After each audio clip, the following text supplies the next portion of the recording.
Halo teman-teman semua, kembali lagi bersama saya Shirley di @kerikal_studio. Video ini merupakan lanjutan video sebelumnya tentang interior design space planning menggunakan contoh renovasi kamar tidur milik calon pasangan muda yang akan menikah dan menetap di dalamnya. Pada video sebelumnya, kita sudah membahas latar belakang dan observasi existing site. Untuk teman-teman yang belum menonton, bisa klik link yang sudah saya siapkan di pojok kanan atas. Nah, selanjutnya di video ini, saya akan membahas 3 alternatif desain pelayoutan secara interior design space planning. Penasaran seperti apa?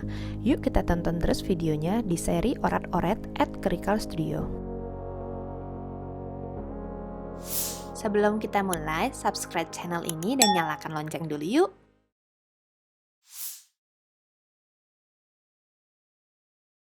Oke, sebelum kita melangkah terlalu jauh untuk meredesain dan merelayout, ada langkah yang sangat penting menurut saya yang tidak boleh dilewatkan, yaitu zoning.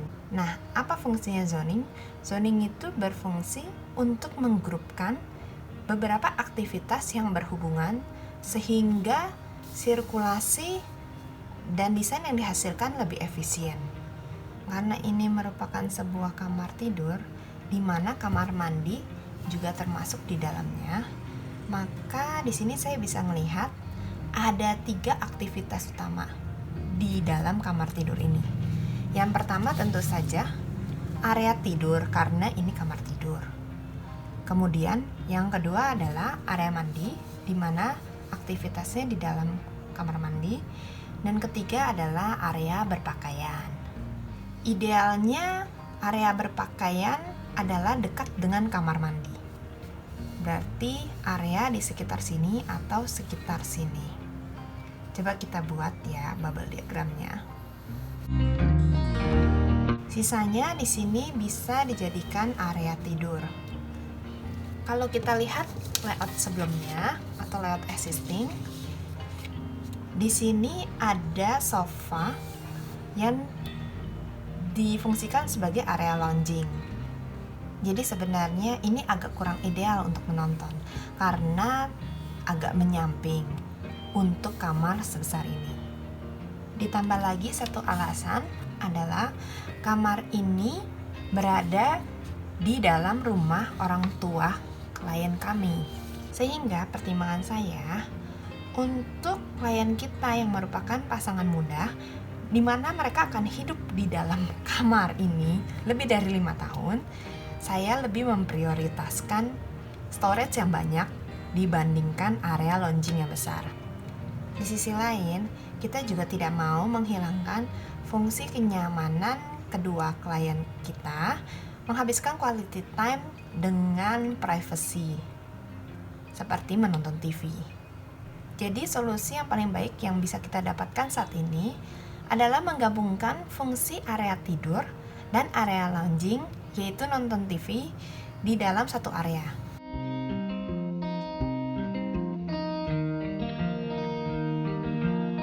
Sebelum saya membabelkan semua area ini menjadi area tidur dan menonton TV, ada satu poin penting permintaan dari klien di mana mereka merequire area kerja dan juga kemungkinan akan adanya baby.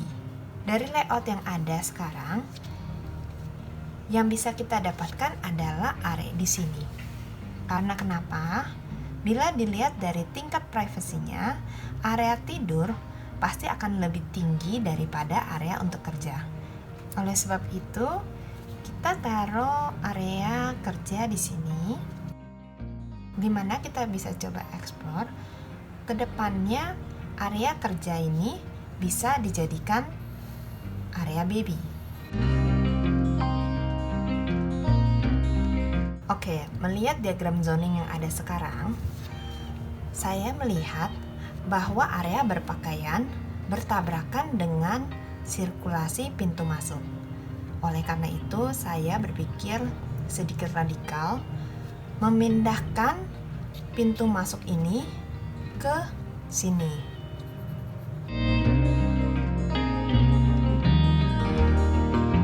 Dengan begini, kita bisa menggunakan space di depan kamar mandi menjadi full area berpakaian. Nah, sekarang area berpakaiannya sudah besar. Di sini mungkin kita bisa gunakan sebagai area makeup atau tempat kerja kedua, mengingat pasangan yang kita bahas ini keduanya bekerja sebagai freelancer. Ini juga menjadi solusi di masa depan saat area tempat kerja utama diubah menjadi area nursery.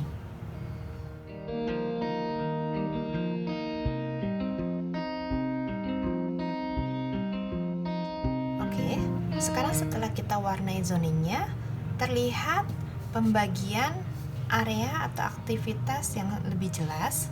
Kita bisa melangkah masuk ke dalam layout. Oh ya teman-teman, biasanya pada proses space planning, baik dari zoning maupun layout, saya suka menggunakan dana kosong. Hal ini membuat pikiran saya lebih fresh, sehingga tidak dibatasi kondisi desain sebelumnya. Oke, sekarang kita bisa masuk layout. Pertama, kita bisa ganti dulu atau pindahkan dulu pintunya. Dana yang ada di tangan saya merupakan dana 1:50. Jadi saya menggunakan penggaris supaya lebih presisi ukurannya. Di sini saya anggap bukaan pintu tegak lurus dengan ini. Oke, menurut saya hal yang paling challenging dalam mendesain sebuah kamar tidur, baik kamar tidur pribadi maupun kamar tidur hotel, adalah penempatan tempat tidurnya. Kenapa? Karena menurut saya posisi tempat tidur itu sangat penting bagi kenyamanan pengguna tempat tidurnya. Bila sebuah kamar tidur itu membuat pengguna tidak nyaman saat tidur, berarti desain kamar tidur tersebut bisa dinyatakan gagal. Oke, kita lihat ya, zoning kita, area tidur ini berada di sekitar sini. Jadi kita bisa memposisikan tempat tidur kita dua opsi, antara kepala di sini, kaki ke bawah, atau kepala di sini, kaki menghadap ke kamar mandi. Melihat note dari profil klien yang telah kita dapatkan, mereka memiliki kepercayaan tidak mau tempat tidurnya kaki menghadap ke pintu manapun. Jadi opsi kaki menghadap ke sini tidak bisa dipakai. Kita hanya bisa menggunakan opsi ke tempat tidur kaki menghadap ke kamar mandi. Oke, kita coba ya. Dalam menempatkan sebuah tempat tidur, saya sangat tidak menyarankan tempat tidur memiliki sisi yang berhadapan langsung atau bersampingan dengan dinding. Kenapa? Karena pada saat proses maintenance-nya itu sulit, apalagi untuk ranjang bang berukuran double. Kadang-kadang tuh bisa tebal-tebal banget. Penggantian spray itu akan terasa sulit. Oke, di sini kita sudah tempatkan posisi tempat tidur menghadap ke sini. Selanjutnya kita bisa tempatkan sebuah side table di sini. Tak lupa tempatkan sebuah lampu. Untuk koridor di samping ranjang, saya sangat mengusahakan minimal adalah 60 cm. Oke, kita lihat lagi ke zoning kita. Kita bisa lihat di sini saya zoning sebagai area tidur dan nonton TV. Karena terbatasnya ruangan, saya berpikir untuk menggabungkan fungsi lounging dengan fungsi tidur. Jadi di sini posisi TV berada di depan tempat tidur, sehingga klien kita bisa tetap menonton TV dari atas tempat tidur. Idealnya posisi TV ini berada di tengah-tengah tegak lurus dengan posisi ranjang. Tapi kita lihat dulu nih kembali ya ke zoning. Apa sih yang ada di sebelah sini? Oh, ini dimaksudkan untuk make up atau tempat kerja kedua. Oleh karena itu saya berpikir untuk membuat sebuah kabinet yang bisa menggabungkan ketiga aktivitas itu, yaitu tempat TV, makeup, dan tempat kerja kedua. Di sini saya coba memposisikan TV tepat di seberang tempat tidur. Jadi antara klien lelaki dan klien perempuan keduanya bisa menonton TV dari atas ranjang. Di sebelah atasnya saya mencoba untuk memberi area makeup atau meja makeup. Saya berpikir sebuah ide untuk memasukkan cermin dan penyimpanan alat-alat kosmetik di dalam meja. Idenya adalah top meja ini dapat diangkat seperti gambar referensi yang di samping ini. Dengan begitu, saat klien kita tidak memerlukan tempat makeup, lid meja ini bisa ditutup dan difungsikan untuk meja kerja kedua.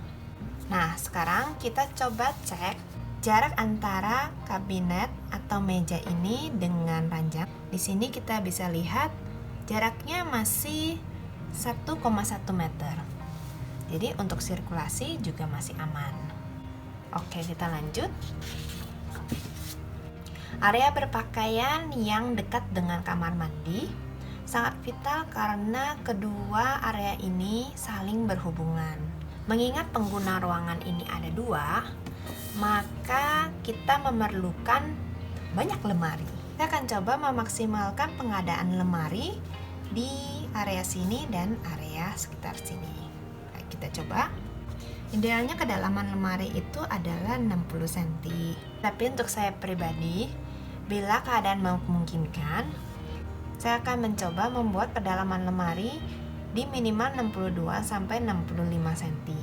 Hal ini dikarenakan terkadang keadaan dinding ini tidak rata. Jadi pembuat furniture harus menambahkan lagi panel di depan dinding.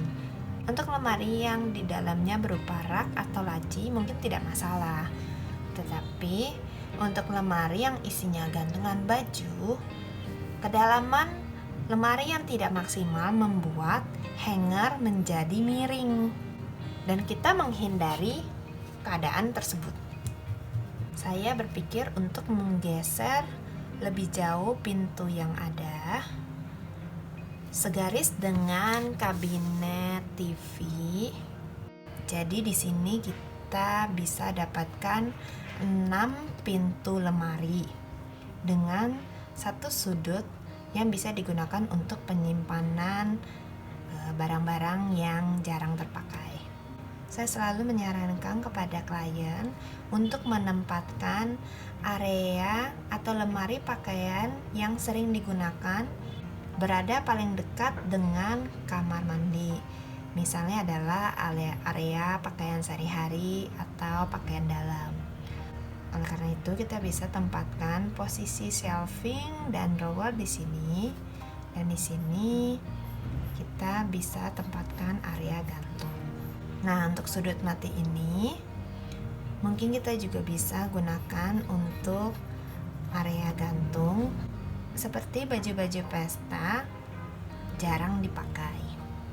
Dengan adanya penggeseran pintu kamar tidur seperti sekarang, di sini juga membuat area sirkulasi lebih efisien. Kita bisa lihat begitu pintu dibuka, dia berhadapan langsung dengan area sirkulasi. Area ini juga merupakan pertemuan fungsi aktivitas-aktivitas yang berbeda.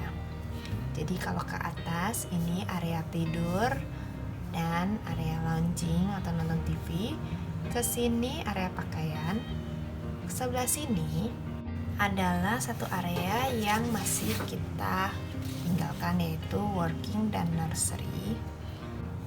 Saya berpikir untuk sementara sebelum ada baby, kita bisa tempatkan meja di sini. Di samping meja kerja, bisa kita tempatkan satu lemari tinggi lain yang berisi rak-rak untuk buku dengan alternatif fungsi, bisa untuk lemari pakaian baby saat dibutuhkan nanti. Nah, untuk tempat tidur baby sendiri, saya berpikir untuk mengalihfungsikan area kerja ini sebagai area tidur baby. Jadi nanti ke depannya meja kerja ini dan kursi kerja diangkat dan digantikan menjadi baby box. Sampai di sini saya bisa melihat adanya kemungkinan untuk penempatan satu jendela di depan meja kerja. Untuk sirkulasi yang lebih maksimal, kita bisa menempatkan sebuah ceiling fan di sini yang dapat digunakan bila AC dimatikan. Next, kita masuk ke area kamar mandi. Kita lihat kembali denah kamar mandi yang lama, di mana posisi area kering dan basah itu terbalik. Di sini kita juga memerlukan adanya wash basin. Jadi, saya akan coba mengganti atau menukar posisi antara shower dan toilet, sehingga posisi shower di paling dalam, kemudian ada toilet, dan kita bisa menempatkan sebuah wash basin di sini. Agar lebih maksimal pembagian areanya, kita bisa menempatkan sebuah kaca pendek. Jangan lupa ditambahkan perbedaan tinggi antara shower dan toilet sehingga air tidak mudah merembas ke area kering. Jangan lupa pada saat pengerjaan, kontraktor diingatkan untuk membuat kemiringan lantai ke water drainage sehingga air mudah mengalir.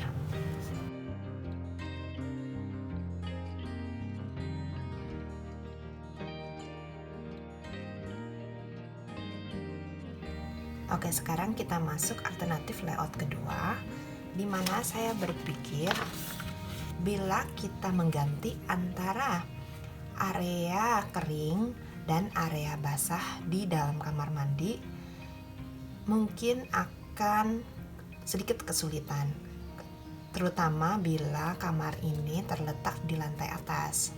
Karena biasanya posisi kamar mandi di sebuah gedung atau bangunan bertingkat posisinya sama. Jadi kamar mandi atas dan kamar mandi bawah itu letaknya sama, terutama posisi toiletnya.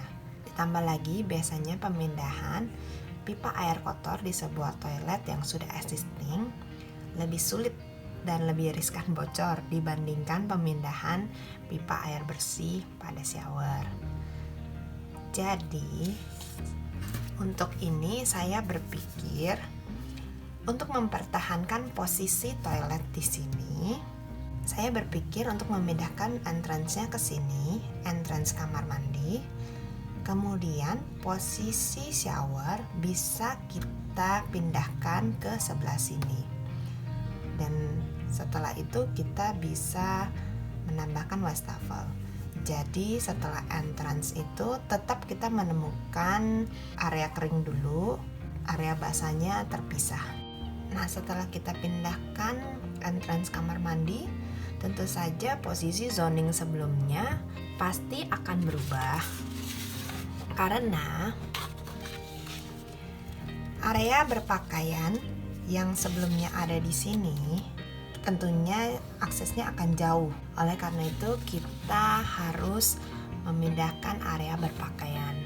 Untuk saat ini kita bisa memindahkan area berpakaian ke area sini, atau mungkin lebih tepatnya ke area sini.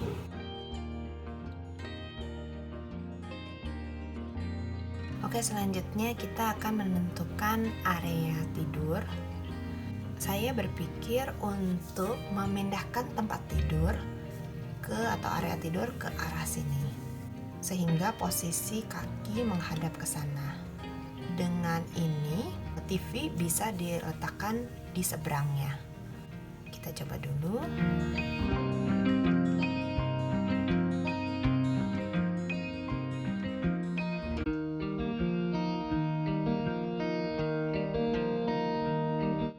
Oke, sekarang yang tersisa adalah di mana kita meletakkan area kerja utamanya. Yang tersisa adalah space-nya di sini. Dengan space yang ada sekarang, saya berpikir memindahkan pintu seperti layout kita sebelumnya ke sini. Kita coba dulu.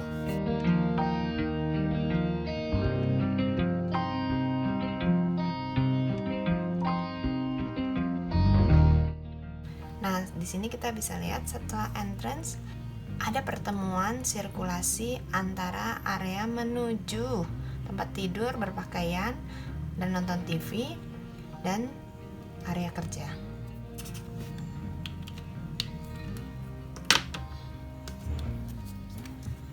Nah, setelah diagram bubble atau zoning kita ready, sekarang saya bisa melihat pada saat layoutan, posisi area kerja di sini benar-benar menjadi private.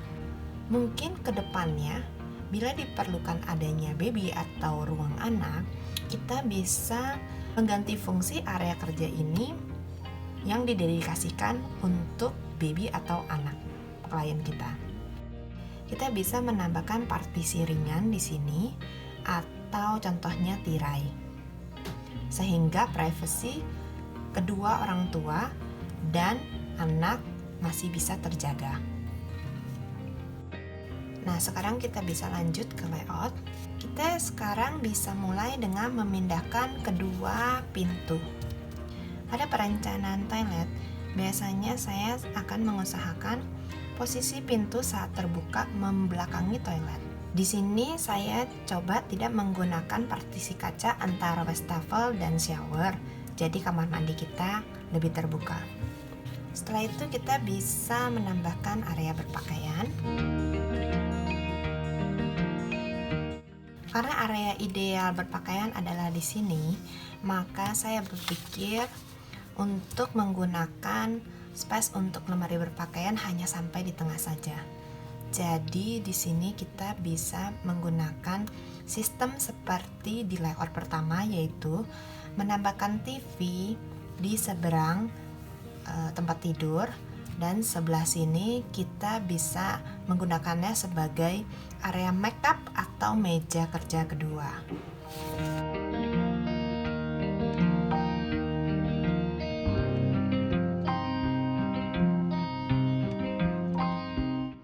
Oke teman-teman, di sini saya sudah menambahkan tempat tidur yang tegak lurus dengan TV, dan di sini kita masih punya space sedikit untuk area kerja kedua dan makeup.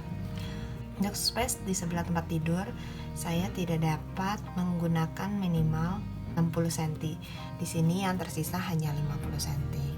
Lebar 50 cm ini memang tidak ideal, tapi masih cukup untuk orang lewat dan menyelipkan spray saat pergantian. Oke, kemudian kita cek di sini. Jarak antara lemari ini dengan tempat tidur hanya 80 cm. Sekarang kita bayangkan bila klien kita masuk berjalan masih bisa, tetapi pada saat berpakaian dan harus membuka pintu, sirkulasi di sini akan menjadi terhambat. Oleh karena itu saya berpikir untuk mengubah posisi pintu menjadi di area sebelah sini dan sebelah sini, di mana lemari yang atas itu bisa difungsikan untuk tempat baju karena sudah tergabung satu areanya, sedangkan yang bawah bisa digunakan untuk storage. Oke, selanjutnya tersisa area di pojokan ini yang bisa kita gunakan sebagai area kerja utama. Area kerja utama ini cukup besar sehingga saya menambahkan satu rak untuk buku. Di sisi dinding sebelah sini saya berpikir kita bisa menambahkan jendela sebagai sirkulasi. Di masa akan datang saat klien kita membutuhkan tempat untuk area baby atau anak, kita bisa mengganti fungsi ini. Karena area di sini cukup besar, jadi memungkinkan tidak hanya meletakkan box bayi saja. Di sini saya meletakkan extendable bed untuk ukuran yang paling kecil. Dengan harapan setelah 5 tahun ke atas dan klien kita sudah pindah ke area yang lebih besar atau rumah yang lebih besar, furniture ini masih bisa digunakan seiring dengan perkembangan atau pertumbuhan sang anak tersebut.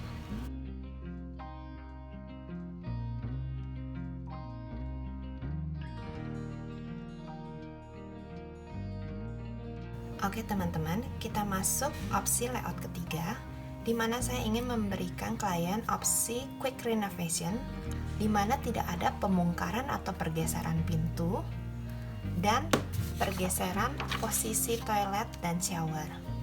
Oke, sekarang kita mulai dari entrance dan posisi kamar mandi dulu. Karena kita sudah tidak bisa menggunakan area ini untuk area berpakaian, di mana posisi ini adalah paling dekat sebenarnya dengan kamar mandi, maka kita coba untuk menggunakan area sebelah sini. Kemudian yang kedua adalah kita mencari tempat untuk area tidur, di mana kembali ke prinsip sebelumnya, tempat tidur kita usahakan adalah area yang paling privasi. Kita bisa menaruh di paling pojok sini. Kembali lagi ke note klien, di mana mereka tidak mau posisi ranjang kakinya menghadap ke pintu, maka opsi yang tersisa adalah ranjang dengan kaki menghadap ke sini. Kita bisa tempatkan TV di area sini, dan kita juga bisa menggunakan prinsip layout seperti yang pertama dan kedua, di mana sebelahnya TV ada area makeup. Oke, sekarang yang tersisa adalah area di sini. Kita bisa gunakan sebagai area kerja atau nursery pada beberapa tahun mendatang. Bagaimana dengan area di depan entrance? Karena space yang ada di sini cukup terbatas, maka kita hanya bisa digunakan sebagai sirkulasi saja untuk masuk keluar kamar dan masuk keluar kamar mandi. Nah teman-teman, bagaimana dengan kamar mandi? Untuk kasus ini atau alternatif layout kali ini, kita coba biarkan kamar mandi seperti existing, tetapi kita hanya menambahkan wastafel dan mengangkat atau mengalokasikan tempat jemuran ke tempat lain. Di sini kita bisa mengalokasikan tempat jemuran ke sisi bagian dalam, di mana lebih tidak riskan terkena air pancuran shower. Kita juga bisa menambahkan beberapa gantungan kecil di belakang pintu kamar mandi.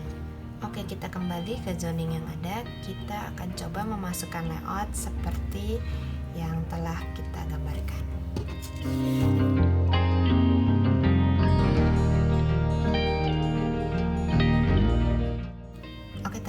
Ini adalah opsi layout ketiga, di mana tidak ada pembongkaran atau pergeseran struktur apapun. Dari pintu masuk, kita bisa menemukan adanya lemari pakaian karena area sini paling dekat dengan kamar mandi. Di sebelah kiri, saya juga menambahkan satu lemari yang bisa mereka gunakan untuk penyimpanan pakaian atau storage apapun juga. Di ujung lemari, saya menambahkan adanya meja kerja loose atau dapat dipindah-pindahkan, yang kedepannya bila mereka require untuk tempat baby atau baby box, ini bisa diangkat. Selanjutnya, untuk posisi tempat tidur sama seperti layout alternatif pertama, hanya sayangnya di sini saya tidak bisa menambahkan dua side table. Jadi hanya satu sisi saja ya. Bila saya menambahkan di sisi satu lagi, akan berakibat area kerjanya menjadi sempit.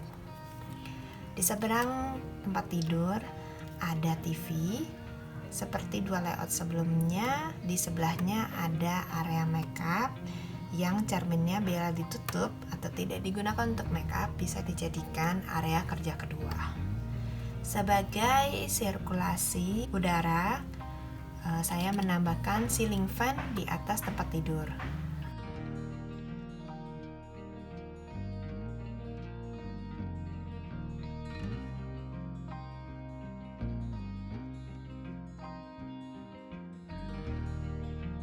Demikian video saya kali ini tentang 3 alternatif interior design space planning untuk project newlywed master bedroom. Bila ada pertanyaan, teman-teman bisa komen di bawah video ini. Subscribe channel @critical_studio dan jangan lupa nyalakan loncengnya untuk mendapatkan notifikasi tentang video-video selanjutnya. Mohon bantuan teman-teman untuk di like, share, dan komen di bawah video ini. Terima kasih, tetap semangat dan terus berkarya.